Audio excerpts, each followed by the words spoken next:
It's a stormy, stormy night.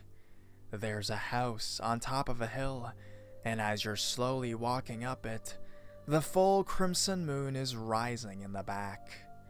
What kind of creepy people will you meet up in that hill? Grab a blanket, turn off your lights for the most stereotypical horror stories out there.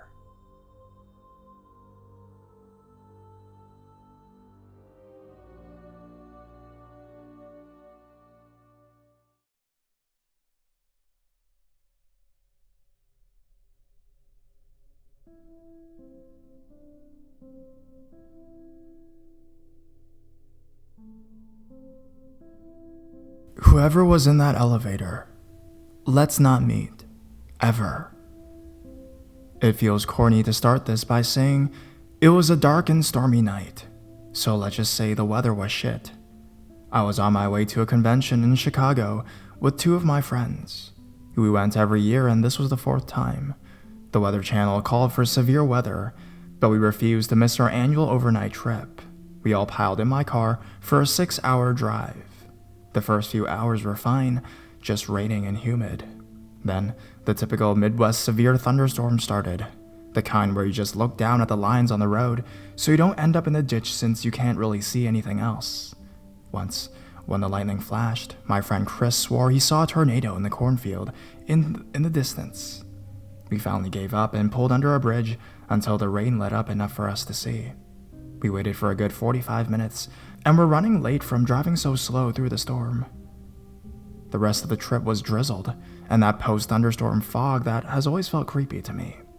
There were hardly any other cars on the interstate, since most people were too smart to be out driving, which just added to the creepy feeling. We didn't get to our motel until about 2 a.m. Since we're poor college kids, we never stayed at the convention hotel. Luckily, we found a little motel a 20-minute drive away that was dirt cheap. We stayed at this motel every time we came to the convention. It was 3 stories tall and no interior hallways. All the rooms were accessed from outside. Unfortunately, the cheapest rooms were on the 3rd floor and the elevator had not worked any of the times we visited. Checking into the motel in the middle of the night was interesting. It was still foggy and drizzly outside, but also humid and hot. There were only 2 to 3 other cars in the dark parking lot, and the only light were from the lobby and the street lights. We walked inside, and no one was at the desk. After ringing the bell for about 15 minutes with no response, we actually called the motel from my friend's cell phone. An older man answered, and soon came out to the front desk from the back room. We tried to negotiate a first-floor room since they were obviously not busy. He was a jerk, and kept saying they're booked. There were 2 or 3 other cars there. Certainly some room on the first floor had to be available. Being exhausted, we took our 3rd room floor and prepared ourselves to drag our suitcases up 3 flights of outside stairs in the drizzle and heat. As we left the lobby, the old man called out to us, "You kids lock your door and don't answer it after dark." He went back into the back room and slammed the door. God, that creeped me out. We unloaded the car in the foggy dark parking lot and dragged our luggage to the stairs. As we came around the back of the building, we all saw the elevator. The out-of-order sign was gone and the doors were open. The light in the elevator was the only light source on the entire back of the building. It seemed like something good finally happened to us on the trip. The elevator was working, and we didn't have to lug all of our things up those slippery stairs. I remember thinking it was weird that the doors were open. Didn't elevator doors usually stay closed until you push the button? But whatever, it was better than stairs, right? We loaded in our luggage and got in. I pushed the button for the 3rd floor, and the doors started to close. The doors were standard elevator doors, and right before they all closed, all the words appeared. Written in red paint or marker on the far side of the elevator door, so that it was only visible when the door closed, it said, "Well, you're fucked now. Sorry, fuckers." The elevator started moving. We all stared at the door. My friend Chris from behind said the obvious thing we were all thinking. "Guys, I think we're fucked." It took that damn elevator forever to get to the 3rd floor. With a ding, the door slowly opened. None of us moved. I think we were all waiting for something to come out of the fog or one of those sirens from Silent Hill to start. Nothing happened. The door started to close and my friend Amy quickly shoved her suitcase in the way of the door. We all scrambled out. The elevator door closed and we heard it go down to the ground level again, abandoning us to our fate. Slowly, we all 3 came around to the side of the building. Nothing was there, but a long walkway opened to the elements, with doors along the left side. Completely terrified now, we crept towards our room, which was halfway down the walkway. We were almost there when we heard it loud and clear in the night. Ding! It was that goddamn elevator returning to the 3rd floor. We sprinted to the room. Chris had the key and frantically tried to get the door to open, as the other 2 of us stared towards the back of the building to see who would come around the corner. Click, the door was open, and we bolted into the room. We locked every lock on that door and braced our suitcases up against it for good measure. We stood inside, listening for anything else. We heard nothing. Being the only guy in the group, Chris looked outside after a few minutes, but he couldn't see anything. I don't think any one of us slept well that night, and we never stayed in that motel ever again.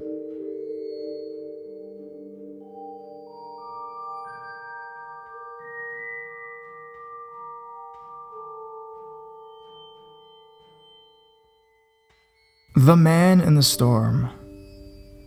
This happened a couple years ago, and is about the only really creepy encounter I've had in my life. Hope this is the right place for a story like this. I'm a single mother, and live in a fairly large city in the Midwest, just me and my toddler. It was winter when this happened, and there was a pretty fierce snowstorm blowing outside. I am a smoker, so I still have to go outside and deal with the wind pelting my face as I feed my final craving of the night before heading to bed.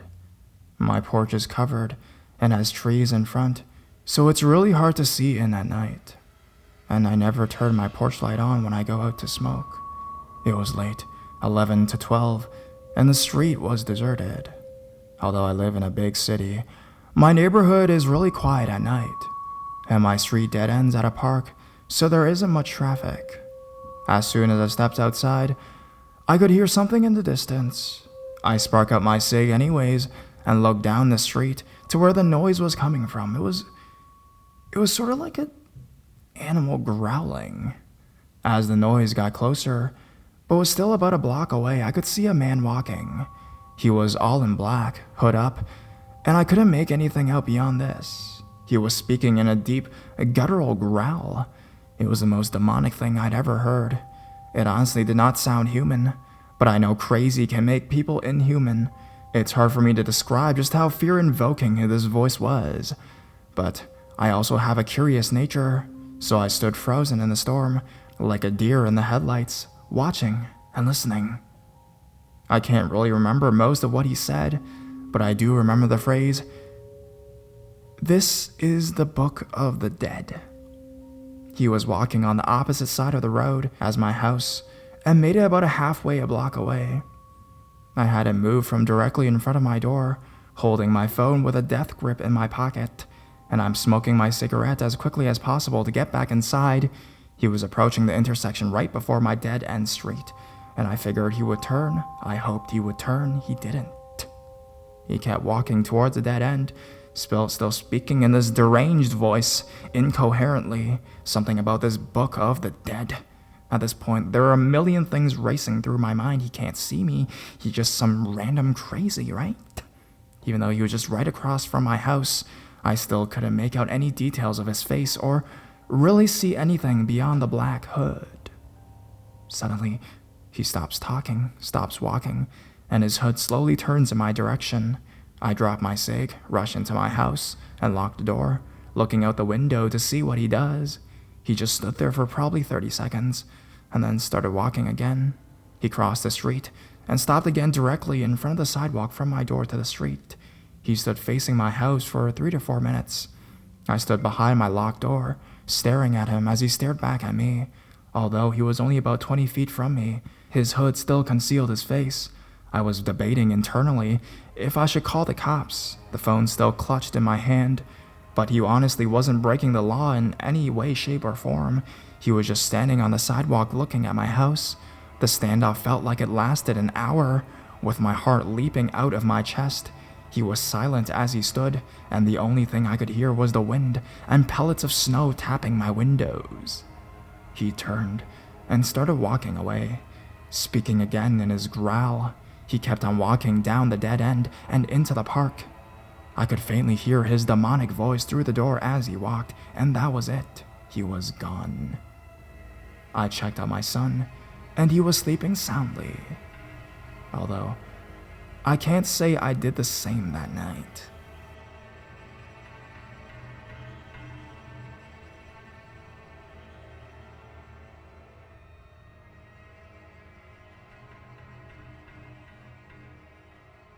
The Hunter Cult. I didn't even know this subreddit existed until last night, and I've never submitted anything or even contributed to Reddit. This actually happened to my best friend and I 6 years ago, and to this day, it sends chills up my spine. In our early teens, Will and I were more than a little adventurous. Both of our mothers were teachers at our school, and being part of a teacher's kid is that after the final bell rings on your last day, it's still not summer. You can look forward to one more week of waking up early so you can help your parent clean their classrooms and pack up textbooks. It's always boring, and most of the days our mothers were in the meetings, so we just ran around an empty school. I remember vividly that it was a Friday, the last day before we could experience our summertime freedom, and Will's older sister Stephanie had also come to help pack her mother's classroom. The three of us had been playing manhunt while our mothers were in the meetings. Will told us that he wanted to smoke. We were 15 and Stephanie was 17, but they'd been smoking for a few years. We walked to the adjacent middle school football field, then past an open fence and into a wooded clearing. That was a usual hangout for kids skipping class.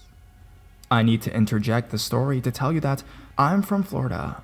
The rural Florida is nothing like the postcards of tan beauties and flamingo skyscrapers. My hometown exists only because someone developed a way to make semi-livable land out of a swamp. So Will, Stephanie, and I sat on the outskirts of this clearing as they smoked, until we decided it'd be fun to go for a walk in the woods. Will swore that there was a river that you could swim in. We walked for about 15 minutes, and that's when I realized we hadn't considered finding our way back. Most of rural Florida looks the same. Oak trees with Spanish moss, palmettos, and pine needles. None of us thought about leaving a trail. I took up my phone to call my mother, but there was no signal. I suggested that we go back, that we hadn't told anyone where we were, and it was getting to that mid-afternoon thunderstorm time. They agreed we should turn around, and we thought we had. It turns out Stephanie had no sense of direction, and she led us deeper into the forest. We were walking for about 30 minutes when we realized how lost we were. Nothing looked familiar, but everything did. The same flora and fauna we'd seen when we entered. And I quickly formed a plan. Still to this day, I'm the only one who's worth a damn in an emergency. I thought that if we could find another open space, we could signal for help or maybe get a signal. We walked for another 30 more minutes before we saw a hunting tree stand, which was more than odd. By this point, I knew that we had crossed over into the national park behind our school, and hunting was strictly forbidden. More walking, less talking. We were dehydrated, hungry, and bleeding from going straight through a field of palmettos. Will was the first one to see the cages, at least 20 of them, huge metal cages with hatches propped open by sticks. Stephanie suggested it was for catching wild boars, but none of us had ever seen or heard of boars around town. Some of the cages had dried blood around them, and one looked as though it had been kicked hard from the inside.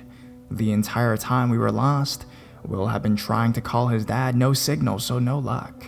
My flip-flops broke, so I am now barefoot and bleeding pretty badly from the palmettos. We needed to take a break, so I sat on a log while Will went around, holding his Nokia Razr up in the air, trying to get a signal. He left our sight for maybe 10 minutes when I heard him scream. Stephanie and I sprinted towards the direction of the scream, but froze when we saw two men. One was about 60, with white blonde hair that hung down to his shoulders, and a weather-beaten face. He was covered in dirt, and the denim shirt he was wearing was shredded to bits. The other was about 20, and looked as though he had left his job at a cubicle. A buttoned-down white shirt with nice pants. Neither were wearing shoes, and they were both crouching. These two men were squatting and looking directly at us, their hands limp and dangling, closed-lipped smiling.